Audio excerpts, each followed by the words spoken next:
Star उत्सव पर देखिए आपके चहेते शोज अब से डीडी फ्री डिश पर।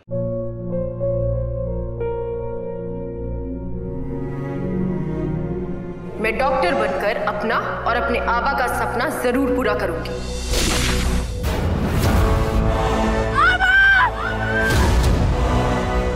वादा करो मेरी बेटी सही की जिम्मेदारी निभाओगे। मुझे नहीं करनी है शादी। मेरा रिश्ता सिर्फ मेरे सपनों से है। तुम भी मुझसे कोई उम्मीद मत रखना। मेरी जिंदगी में कोई और है, जिंदगी में कोई और है। क्या एक अनचाहे रिश्ते में गुम हो जाएंगे साई के सपने? गुम है किसी के प्यार में 1 अप्रैल से शाम 7 बजे स्टार उत्सव पर। काका आपके लिए नींबू पानी है। आज कितनी गर्मी है ना।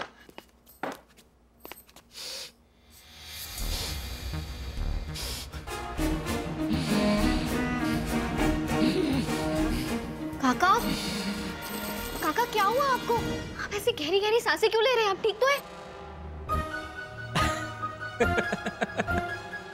हाँ पगली, मैं ठीक हूँ। तुमने कहा ना कि गर्मी है, इसलिए सोचा कि थोड़ी एक्टिंग करके दिखा दूं कि सच में कितनी गर्मी है। ये बारिश के आने का संकेत है। अच्छा? कहाँ काका? और मैं पहली बार सुन रही हूँ गहरी सांसें लेने से बारिश होती है। ऐसा कुछ नहीं होता। आस्था, गहरी सांस लेके इस बारिश की गीली मिट्टी की खुशबू को महसूस करो। बारिश कहीं ना कहीं तो जरूर हुई है। हाँ काका, बारिश के मौसम में कितना मजा आता है ना। मैं तो बेसब्री से इंतजार कर रही हूँ कि कब बारिश और मैं बाहर घूमने जाऊं। छत पे आराम से बैठ के गर्मा गर्म चाय का कप और भजिए। वाह काका, इस बार हम सब ना बारिश में सींगड़ फोड़ जाएंगे। हाँ की भाकरी और ठेचा और गर्मा गर्म भजिए, कितना मजा आएगा। आस्था तुम जानती हो, जब वहनी की नई नई शादी हुई थी और दादा ऑफिस चले जाते थे तो मैं और वहनी सिंहगढ़ फोर्ट जाते थे पिकनिक मनाने। वहनी को जैसे बारिश का आना एक त्योहार जैसा लगता था। और आस्था, बारिश के पहले जो गर्मी होती है उसमें वहनी सबके लिए नए नए कपड़े खरीद कर लाती थी। हम मराठी नाटक देखने जाते थे। सच आस्था, लगता था जैसे एक माँ और बेटे अपनी जिंदगी साथ में जी रहे हैं। लेकिन पता नहीं शायद वहनी वो जिंदगी जीना ही भूल गई है। आप फिक्र मत कीजिए काका, जल्दी ये कहानी एक नया मोड़ लेगी। वैसे मुझे बताइए ना, आई को और क्या क्या पसंद है?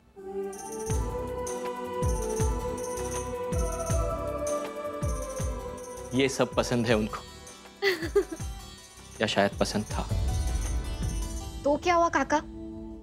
आई एटलीस्ट एक दिन तो अपनी मर्जी से जी सकती है ना। कैसे आस्था, ये सब कैसे मुमकिन है? अब चीजें पहले जैसी नहीं रही, बदल चुकी है। समय बदल गया है, घर में चीजें बदल गई है। हम है, दादा है, अब ये सारी चीजें मुमकिन नहीं है। ओके, मान लीजिए हमने घर का सारा काम खत्म कर लिया, उसके बाद घूमने गए तो? आस्था, ठीक 7 बजे शाम को दादा ऑफिस से घर आ जाते हैं। हाँ तो ठीक है, हम उनके आने से पहले ही वापस आ जाएंगे। वैसे भी वो सुना है ना, 7:30 घर आ, वही फॉलो करेंगे। लेकिन तब तक तो हम अपनी मर्जी से जी सकते हैं ना काका। आस्था, ये सुहाने सपने सिर्फ सपने ही बन के रह जाएंगे और दादा के होते हुए ये पॉसिबल नहीं है, ये तुम भी जानती हो। अरे काका, आपके दादा भी नहीं रहेंगे, फिर क्या प्रॉब्लम है?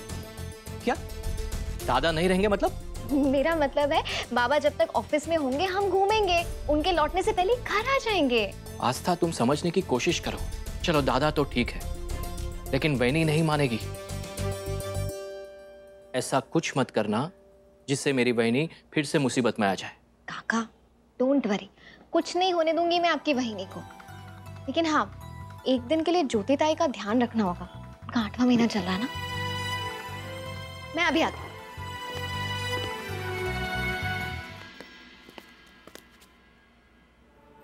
आस्था, तुम शाम को रेडी रहना, तुम्हारे घर चलेंगे। मुझे नहीं जाना। क्यों? अब तक गुस्सा हो गया? नहीं बाबा, मेरी आई से बात हो गई, 2-3 दिन बाद कभी भी आएंगे। So don't worry, okay? तुम्हारी यही बात तो मुझे सबसे ज्यादा अच्छी लगती है। बस मस्के लगाना बंद कीजिए। अरे तुम्हें मस्के लगाने के लिए तो मैं कब से इंतजार कर रहा हूँ। शोक, ऑफिस नहीं जाना क्या? और हाँ, प्रॉमिस कीजिए नेक्स्ट टाइम मैं जब भी कहूंगी मुझे लेकर जाएंगे। इस बार कोई बहाना नहीं चलेगा। ओके।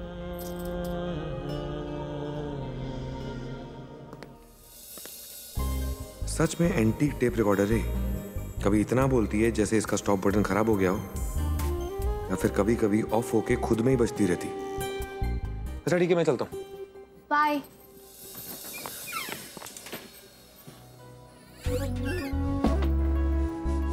कुछ भी करके आज का दिन आई के लिए बहुत स्पेशल बनाना पड़ेगा मुझे। आज कुछ धमाल करते हैं। वरद, तुम ऑफिस जा रहे हो ना? प्लीज मुझे रास्ते में आई के घर ड्रॉप कर देना और फिर शाम को पिकअप भी कर लेना। अच्छा, ओके। Thank you.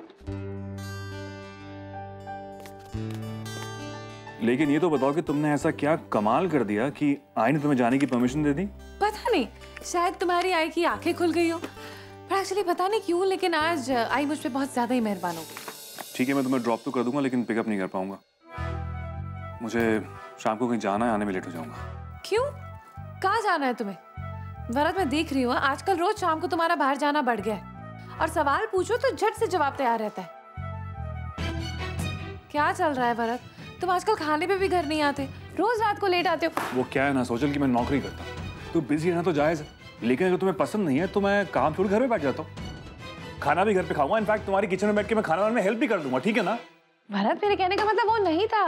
मैं बस ये कहना चाहती हूँ कि कभी तो हमें साथ बैठ के खाना खाना चाहिए ना, कि तुम्हें मेरे साथ टाइम स्पेंड करना बिल्कुल पसंद नहीं है। सब अच्छा लगता है सोचल, लेकिन जिम्मेदारी नाम की भी कोई चीज होती है। अगर काम नहीं करूंगा तो गुजारा कैसे होगा? ये बात तुम्हें समझ में नहीं आएगी, लेकिन टाइम स्पेंड नहीं करते। अरे रुको, मैं भी तुम्हारे साथ आ रही हूँ। नमस्ते भाई साहब। आई जी। नमस्ते कालिंदी जी। नमस्ते अज्जू। ये हमारे गांव के पंडित जी हैं। नमस्ते। बहुत ज्ञानी हैं, सारे शास्त्रों का ज्ञान है इनको। अरे पंडित जी, आप खड़े क्यों हैं? बैठिए ना। आप लोग भी बैठिए, तुम सच घर आए। अरे नहीं, आप बैठे ना रेणुका जी। हाँ, आप लोग सोच रहे होंगे ना कि मैं पंडित जी को यहाँ क्यों लेके आई। वो क्या है ना, पंडित जी बहुत ही ज्ञानी है। आप लोग सबकी और आस्था की कुंडली दिखा दीजिए इनको। वो कुंडली देखते ही बता देंगे कि इसकी जिंदगी में क्या होने वाला है। खरच सांगते, पंडित जी की तारीफ करने जाऊंगी तो शब्द कम पड़ जाएंगे। पंडित जी, हम आपकी विद्या का बहुत सम्मान करते हैं, लेकिन माफ कीजिएगा, इन सब बातों में हम विश्वास नहीं रखते। हम अपने धर्म को ही अपना कर्म समझते हैं और हमें किसी चीज की कोई अपेक्षा नहीं है। जी पंडित जी, हम आपका निरादर नहीं करना चाहते, लेकिन इन्होंने जो कुछ भी कहा वो बिल्कुल सही है। विश्वास नहीं है तो कोई बात नहीं है, लेकिन एक बार कुंडली दिखा देने में क्या दिक्कत है?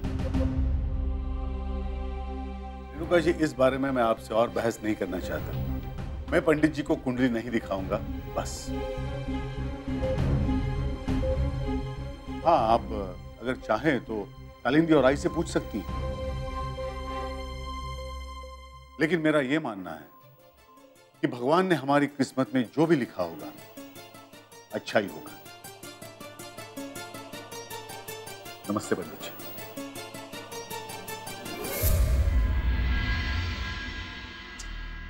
आपकी वो तो ना, तुम ही तराई का कालिंदी जी। चला चला माँ।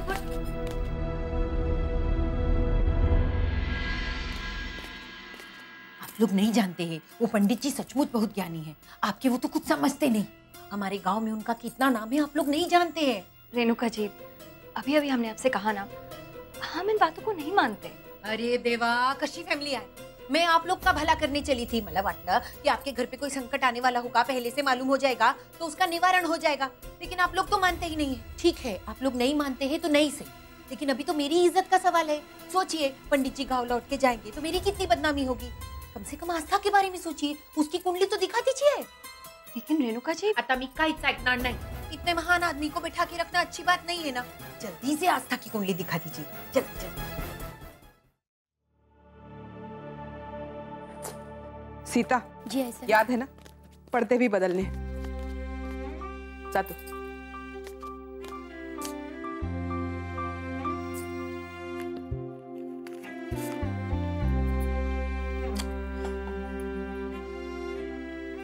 ज्योति, तसा नहीं,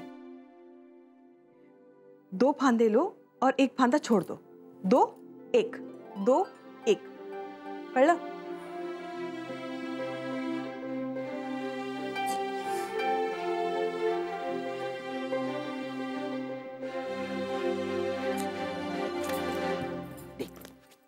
क्या कर रही हो? 2 1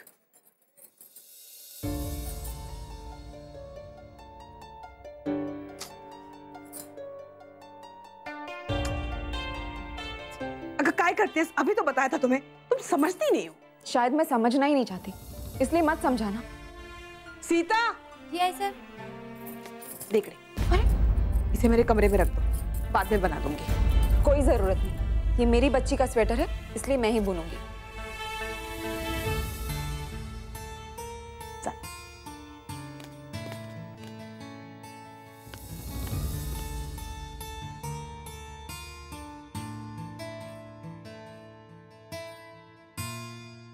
एक 2 2 1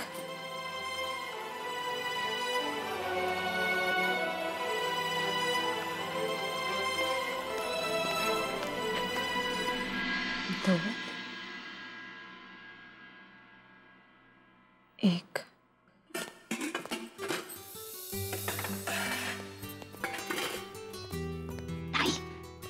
किचन में है क्या? बर्तनों की आवाज वहीं से आ रही है। हाँ, मुझे ज्ञान देने आई थी। छोड़ो ना वही, नहीं ये सब बातें, ये तो रोज का है। अच्छा ताई, हम लोग मार्केट जा रहे हैं, आपको कुछ चाहिए? एक काम करते हैं, आप भी चलिए ना हमारे साथ। नहीं वही, मुझे कुछ नहीं चाहिए और मेरा कहीं बाहर जाने का मन भी नहीं हो रहा है। वैसे भी थोड़ा भी चलूँ ना तो बहुत थकान महसूस होती। आप लोग जाइए। ओके, मैंने आपके लिए मैंगो शेक बना दिया और खाने की सारी चीजें मैं सीता को देकर जाऊंगी। टाइम पे खा लेना, ओके? तुम्हें आने में टाइम लगेगा? ज्यादा नहीं, बस 2-3 घंटे। वो क्या ना, कल आई बाबा की एनिवर्सरी थी, हम लोग जा नहीं पाए थे, तो मैंने सोचा उनके लिए कुछ गिफ्ट्स खरीदूं। और फिर आई की चॉइस बहुत अच्छी है, तो मैंने सोचा इस बार उन्हीं की चॉइस की सारी चीजें खरीदूं। अरे चलिए, आप रूम में बैठिए ना आराम से। नहीं समझ रही, आराम से।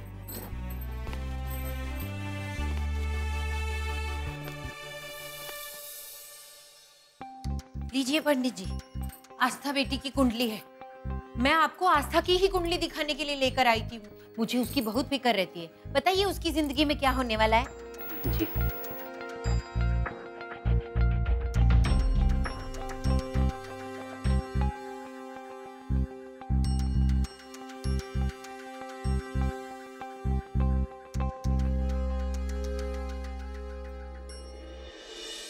आपकी बेटी की कुंडली अति उत्तम है। आपको उसके बारे में चिंता करने की कोई भी आवश्यकता नहीं। बघितला? इस समय उसे कुछ कठिन परिस्थिति का सामना करना पड़ेगा। आप उससे कहिएगा कि वो अपना स्वभाव शांत रखे और इस समय उसे सतर्क रहने की अति आवश्यकता है, वरना आने वाला समय उस पर भारी पड़ सकता है। अरे बाबा, उसको बोलिए सावधान रहने। अच्छा, तो अब मैं चलने की आज्ञा चाहूंगा। जय माता दी। नहीं पढ़ने। चलिए चलिए पंडित जी, मैंने आपकी जलपान के लिए ना समोसे बनाए हैं।